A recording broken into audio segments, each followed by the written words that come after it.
Hi, and welcome to Access Chat. We're delighted to have Jacqueline de Royas with us today. Jacqueline is the president of Tech UK, amongst other things. She's also uh, involved with Accelerate Her and Every Woman, and she's an ambassador for getting women into the cyber tech industry as well. So, as well as being part of the advisory board for Digital Leaders, which of course is how we started this conversation, because it's DigiLeaders Week this week, and of course Access Chat has been shortlisted in the DL100 for inclusion and digital skills. So delighted to have you with us. It's quite an impressive list that you've accumulated there. So I'm really excited to be able to talk to you about inclusive leadership, because I think in the digital world that we're living in now, uh, it's not entirely inclusive, and I know that there are a number of people that are making great steps to make it more inclusive, but we've a long way to go. So I'd love to hear your thoughts on how we can be more inclusive in our leadership in the digital space. Yeah, so I guess I would begin by saying, well, thank you for having me, and I am delighted to join you, and also delighted to have you on the DL 100, the Digital Leaders 100 finalist list. So that's great, because whatever we can do to use digital and leverage technology to include and encourage people who I prefer to think of extraordinary versus ordinary um, into tech, the better. And I really think that, especially as we are beginning another, what do we call it, fourth industrial revolution, where we've got the convergence of physical, digital, and biological sciences. All of that should be able to enable humanity, to reimagine, reinvent, and re-engineer all aspects of how we do things. And that's exactly what technology can do. And you spoke before about we're all in different places, doing our own thing. And I firmly believe that work is not a place, it's where you are. And technology is fabulous for enabling us to be productive in our own space. And I love that. I'm absolutely with you in terms of being able to work from wherever we are. It's really important. It's certainly when we're talking about enabling people with disabilities to work, the flexibility that comes with new remote working tech is certainly a great help. It's not without its downsides, of course, because there are issues around isolation and not being able to ever see anyone. I hardly go out of the house these days. I did shave this morning, but otherwise I could look like Rip Van Winkle, because if unless you're doing video calls, there's a temptation to let yourself go a little bit. So I think that there's it's somewhat of a double-edged sword, but there are significant benefits in terms of diversity in tech. We know that there are significant uh, pushes to get more women into leadership roles and more women into technology roles. I'm engaged in diversity initiatives within my own organization, but there are other areas that I think also make up diversity, particularly thinking about age and ethnicity and disability. And sometimes when I go to diversity conferences, as is my want, there seems to be a great deal of concentration on one area at a time, and we don't tend to look at things holistically. How do you think that senior managers can help address that? Yeah, so it's interesting. When I talk to leaders, and I spend a lot of my time challenging business and poking leaders in the eye in a good way, um, to make sure that we have a culture of inclusion, because I think we get lost sometimes in the tick box exercise, which is we've got to have more women, or we've got to have more ethnicity, or whatever it is. And there is no succession planning to that. There's no ability to sustain it. And the big change has to come from a personal commitment to making it happen. And that means that we have to, I don't really know if we can change the culture of an organization. That's probably one to debate on Twitter. But what I do think is that we can certainly enable our culture to turn up as the best version of itself. And if we do that, then, and couple it with the extreme pressure that we're facing in the technology industry, in that we are simply creating more jobs than we can fill. And if we start from there, and we start from going to hit a wall, the tech industry is 12.6% of gross domestic product and growing rapidly. The pace of change is enormous.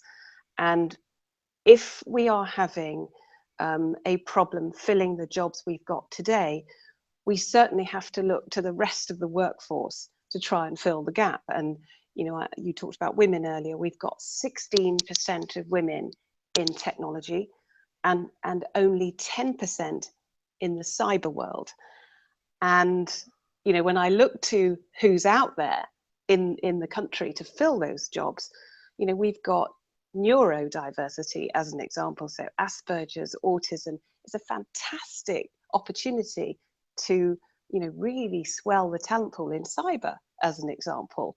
And I really think we've got an opportunity, given that dynamic tension of more jobs created that we can fill, and there's a huge potential of the less abled.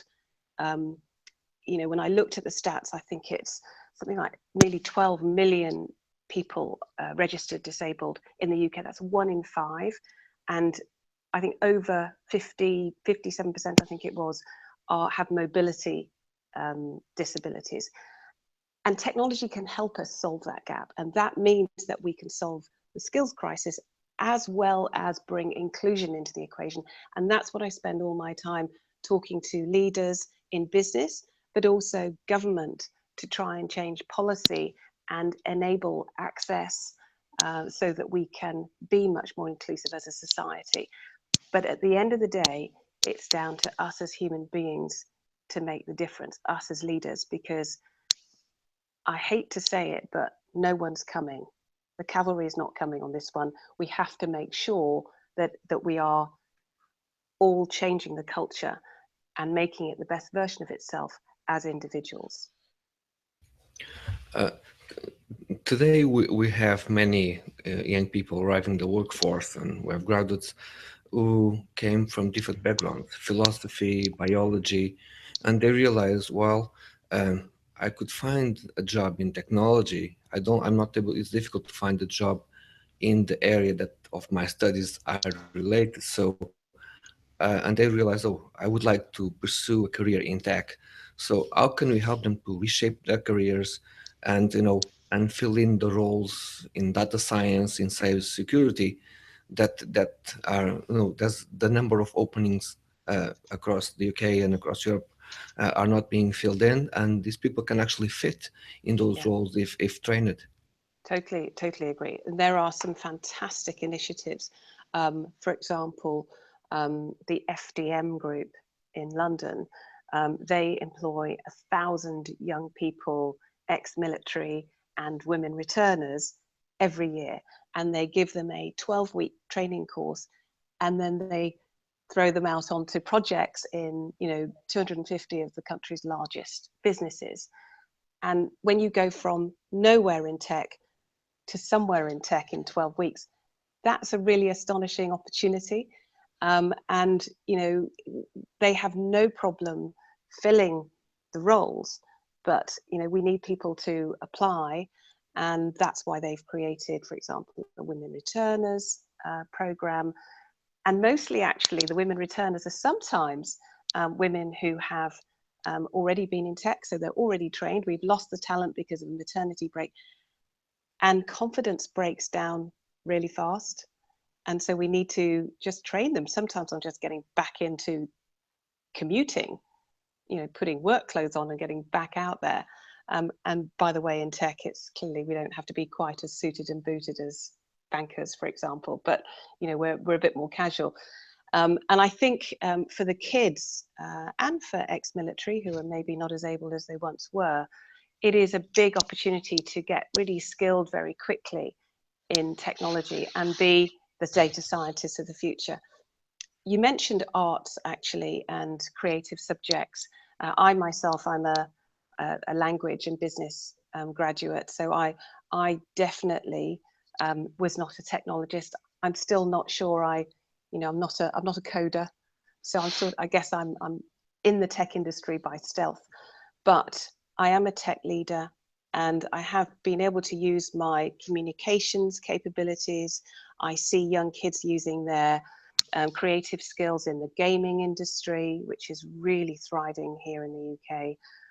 And we see lots of social marketing opportunities for people with arts-based subjects.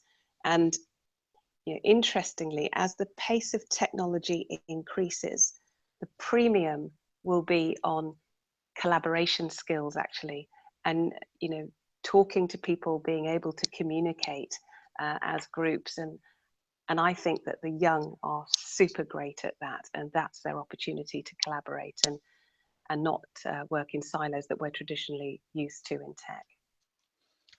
I think that's a fair comment. I think that as older generations are more focused on the silo that they're in, not all, because age is an attitude after all. Yeah. So I come out as, my attitudes come out as millennial, even though I'm a solid Generation Xer. When it comes to technology, I like to adopt and I like to communicate, and Tony and the same. We've looked at the technology, realized the benefit, and taken the plunge. And I think that's something that we've really learned from doing things like Access Chat, where we've collaborated across international boundaries. In fact, we managed to run this for nearly 3 years, get to 1.7 billion impressions, and not meet physically until April, when we met up in Stockholm. So it was the first time we'd met with Deborah. So it's a different world that we live in now. I've got a question about, we were talking about leaders and talking about how it's incumbent upon leaders in tech to actually initiate the change and do some of this themselves. One of the things that I've noticed in talking with senior leaders in organizations is that they will support diversity initiatives, they will support disability initiatives. Behind closed doors, they will admit to maybe having a disability. Why do you think it is that there is still some fear of coming out within the organization about your own disability? Because the more senior the people within the organizations, the less likely they are to talk about disabilities. I'm one of the most senior people within my own organization to be very open and about disability. I have a hidden disability, but I'm open about it because I believe, partly because of my role, that I must be prepared to talk about it. And yet, senior managers are under tremendous pressure. There's likely to be health issues. There's potentially, as senior managers are older, and with age comes the greater likelihood that bits of you are going to start not working so well. So why do you think it is that that's such a taboo subject? I don't know if it's this specifically, but I do think we live in a very airbrushed version of our world. You only have to look at Facebook, Twitter, and we talk about the good stuff. I mean, there are some people that are 100% totally out there and honest, but actually we do have this airbrushed version of ourselves, and I think that's a societal thing. I think, look at the magazines,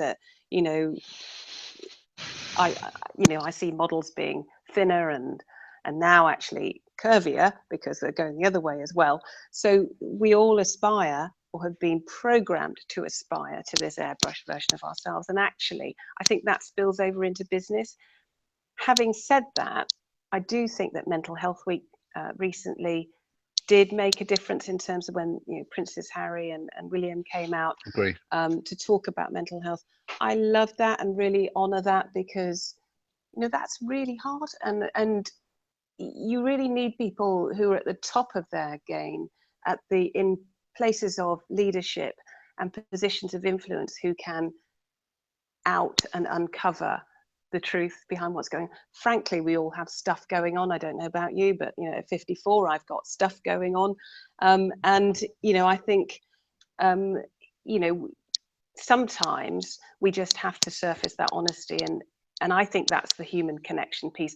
The best leaders, the most authentic leaders I've ever worked with are the ones that are honest about themselves first and lead from the front in that regard. You know, very much like you, Neil. So I you know, I really think that that's the way that you find the best leadership results, and outcomes are driven by leaders getting out of the way of their people, but giving them space to be amazing and giving them permission to be who they are. Those are the best leaders. And I don't think it's true of all companies and all countries. I think there are, shall we say, pinpricks of ecstasy when you get great leaders being able to lead, you know, teams to massive success and great outcomes because collaboration is authentic and honest. Yeah, I'm laughing at the pinpricks of ecstasy because, yes, it does feel a bit like that. If you think about our sort of top business figures, you see maybe Richard Branson talking about openly about his dyslexia. You know, one or two more. We have a history of great people. You know, FDR. The White House was adapted and made accessible because he had a wheelchair, and yet you would only ever see him behind a table. Yeah. Because he was still projecting that able image. So I think that there is a requirement, and maybe it will come as there is a generational shift. But I think that, as you say, people leading by example really helps to embed that sort of feeling that people can be themselves, bring their real self to work. And I think that that's one of the things that enables creativity and trust and helps maintain those kind of relationships. And it may well be that as things change, because we're moving into a different way of working, we hear about the gig economy a lot, and that the sort of contracts between employer and employee will change, and maybe you work for multiple, and that freelancing becomes more common, that those kind of bonds of trust become more important than the contract. So again, how do you think we can encourage those kind of open declarations and clear, not just declarations of intent, because it's all very well for organizations to say, yes, we want to be diverse. They've got to do it. They've got to walk the talk. So how do you think we can encourage more? And it's not just the leaders, but how do you think we can encourage more organizations to sort of demonstrate their intent? Yeah, it's interesting. Talking to my kids are 25, 27 and 29, so they're not children, but they are passionate. And I've been watching them over the latest political shenanigans that are going on here in the UK, and figuring out, you know, their reaction to what's going on. And what I see writ very large is that my kids certainly are very engaged politically. They are very clear on what they want. They certainly won't go and work for anybody, any employer, just because of a salary. It's much more causal. You know, it's certainly in tech. The top reason for going to work for a tech employer these days, or any employer, is meaningful work. It isn't the money. Money's like number 5. And what I rejoice in with that is that we are creating a generation is flooding in behind all of us, which says, you know, this is how we demand to work. And it's going to be driven by the employees, not by the employers, actually. And I think it's all switching around because, you know, I've got feisty children, I recognize that, but actually they are demanding a different kind of employer. And I don't think the employers are going to get away with the old way of working. If you want the best talent, the most passionate talent, and the ones that are engaged, you know, in your mission, you've got to have a mission, you've got to have a cause, and then you'll attract the best, attract and retain the best talent. And I think that's the way that tech is changing. Let's not forget, tech skills are at a premium. So if they're at a premium, they can choose much more where they go. And I think in the gig economy, you're going to see a lot more of that. And that's both exciting and also means that the style of leadership and who is leading will change. And that's why I say that collaboration is going to be at a premium. Yeah, and I think it's really interesting because I did an MBA nearly a decade ago, and I just see Antonia wants to ask a question, but I've got a slight point, and that was about the shift in style of leadership. So when we did the Myers-Briggs personality typing, I came out as ENFP, and that went, oh, you'll be never suitable to be a top manager because you're too sociable. I actually think that's that there's a shift towards that kind of person. Yes. Particularly within the tech industry, but because of the way that we are now living our lives and working, that actually I was lucky to be born in the right time. Yeah. As an extrovert, so I think that you're right. It is changing, and that we need to be somewhat servant leaders, to look at that to use that phrase, and to definitely engage with our staff more as peers and collaborators than minions. Antonio, you had a question. I do. No, we've been talking about integrating young people in the workforce, about their objectives. We were also talking before about people who return back to work after being mothers, or after being in a different career path, and they are back to the workforce. But we are talking for collaboration for a couple of years now. Being more collaborative at work, but some organizations are still struggling to, for example, to allow flexible work. Doesn't mean that you are going to work from home all the time, but at least you can divide that 50%, 25%. And others still struggle from a perspective from management to somehow, I don't see them in the office, so they are not working.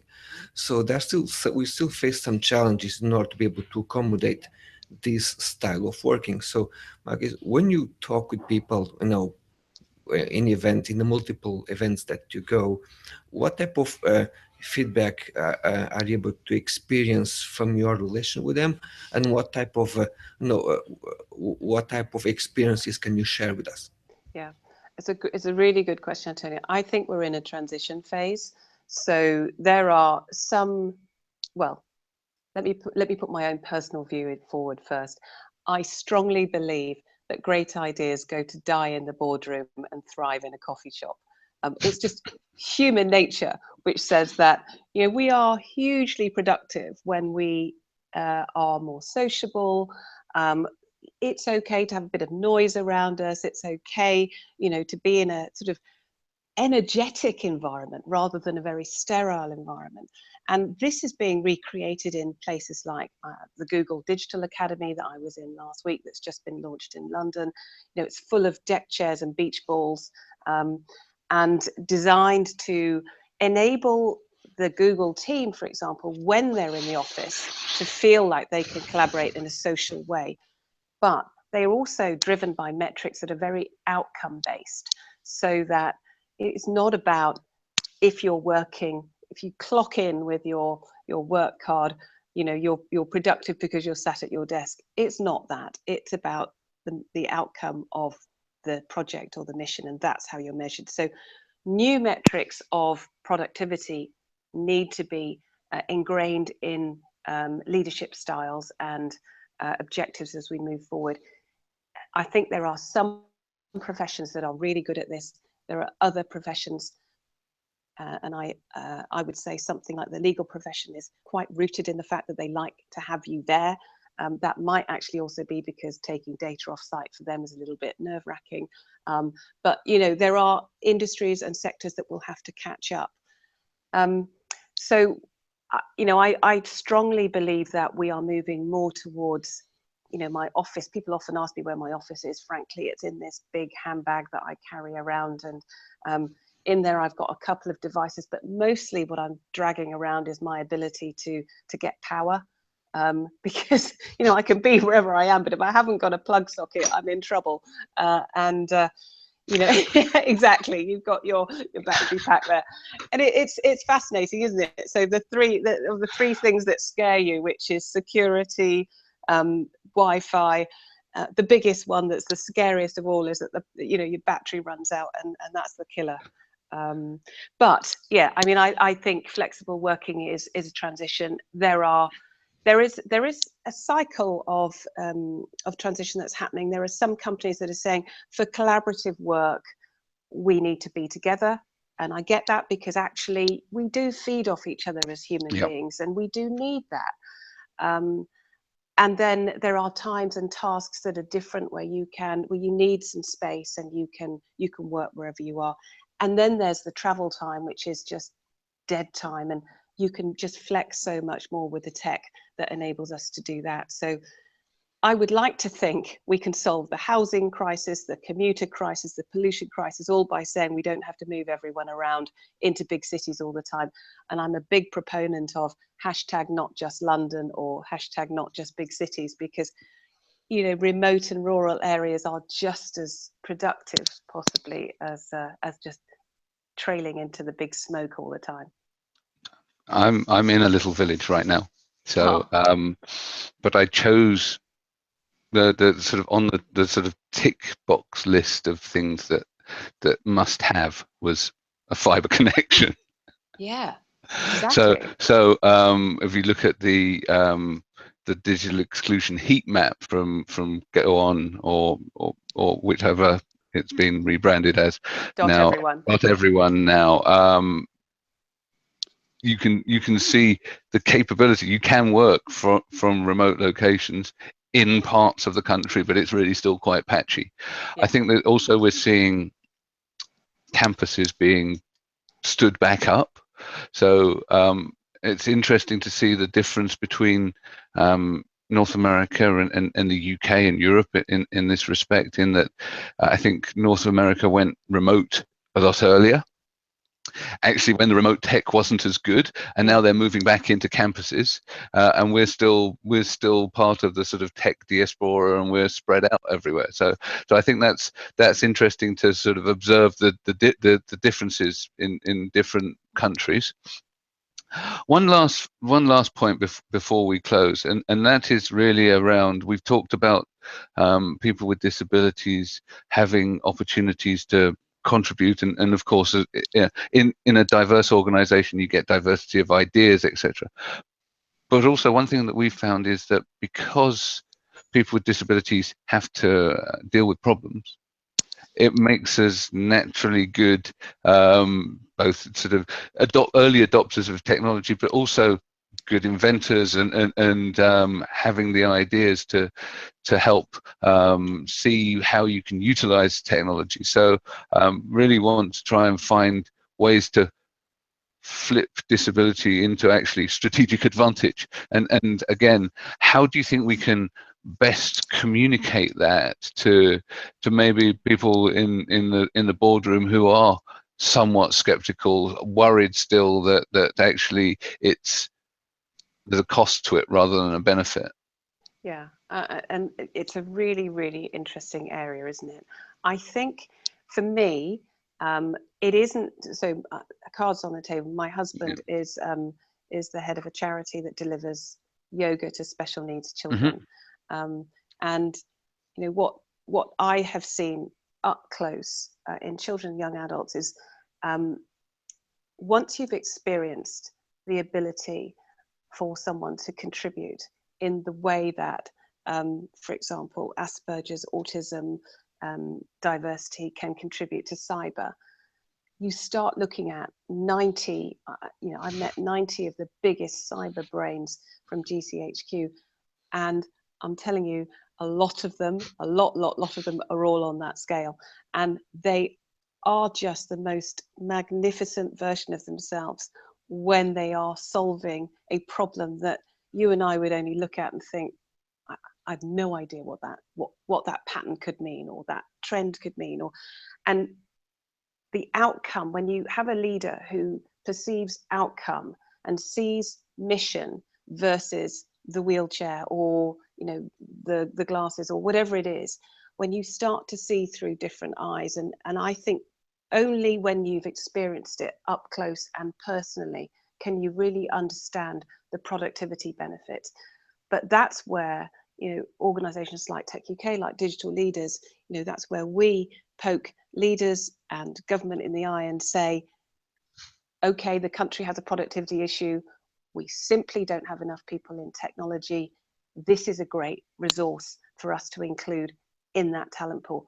It's those kinds of conversations. So we welcome people to join organizations like Digital Leaders as individuals, or Tech UK as members for their companies, because that creates a bigger voice for the industry to start saying, we demand a change. And frankly, I think without this pool of people anyway, we're going to lose our opportunity to become a digital nation of significance. Fantastic. I think we'll leave it on that point. That seems like a really strong point to end it. Thank you very much, Jacqueline de Royers. Thank you. Bye.